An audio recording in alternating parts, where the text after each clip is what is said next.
Let's discuss what's going on with retired U.S. General David Petraeus, the former CENTCOM commander, also former CIA Director General. Thanks so much for joining us. As you know, the U.S. now believes 8 to 10% of Russian military assets have already been destroyed in less than 2 weeks of fighting. Can they sustain that rate of loss for several more weeks or even months? Well, it remains to be seen, Wolf. I very much agree with Jim's assessment. This is a grinding affair.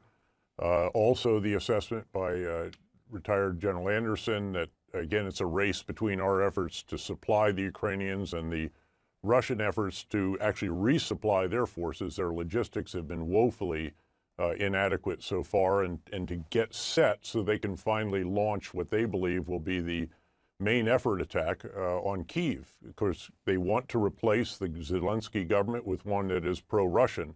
That's the overriding objective. But it's also a race, I think, Wolf, to see how long the Russian soldiers can maintain the intensity. They're about to enter the most difficult of all combat, and that is urban combat. We used to discuss, how long can you keep soldiers doing this? How many more buildings, how many more rooms can a soldier enter? Each time they enter, the adrenaline's pumping.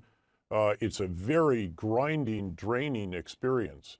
And I don't know that Russia has the replacements. You'll recall in Iraq and Afghanistan, we replaced some of our forces every 6 months. Our soldiers, our army forces were replaced every 12 months, 15 months during the surge, a long time in combat, but we always had that rotation going.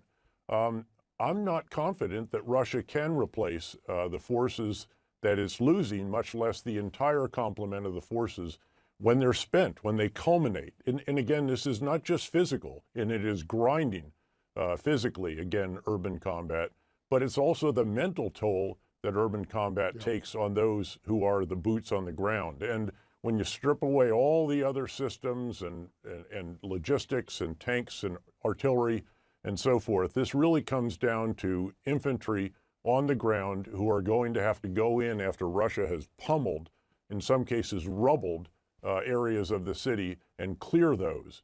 And in the meantime, on the other side, you have the Ukrainian defenders fighting for their homeland, determined not to let Russia take their capital. And this is going to be a tremendous showdown.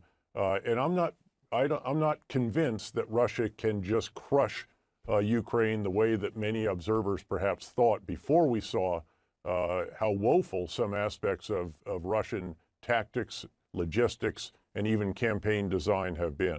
Yeah, it certainly hasn't happened yet. The CIA director, you heard her, you heard him say Putin overestimated his own military capacity while underestimating Ukrainian resistance as well as the international response. So why did Putin so gravely, by all accounts, miscalculate? Well, I'm sure that, first of all, a lot of his advisors are very cowed, very intimidated by him. You even saw that, actually, with his showdown with his intelligence chief in one of those bizarre, surreal conferences that he had, long speech and so forth. Beyond that, of course, they did prevail in a way in Syria. Of course, the way they prevailed ultimately was they destroyed Aleppo. Again, it was Syrian forces on the ground, though. It was not the Russian forces. They were doing the bombing campaign and some special operations. The same in Grozny. If we remember, that was a long, protracted campaign. There's some real differences here. And number one is just the sheer quality, capability, innovativeness, resourcefulness of not just, again, the Ukrainian soldiers, it's also the partisan units and even the other resistance. This is the equivalent of, the French in World War II, who are just finding every diabolically creative way to make life difficult for the Russians, whether it's jamming their frequencies, changing road signs, or actually picking off the fuel trucks in that 40-mile convoy to exacerbate the logistical challenges that Russia is already experiencing. So again, this is going to be a tremendous showdown in Kyiv.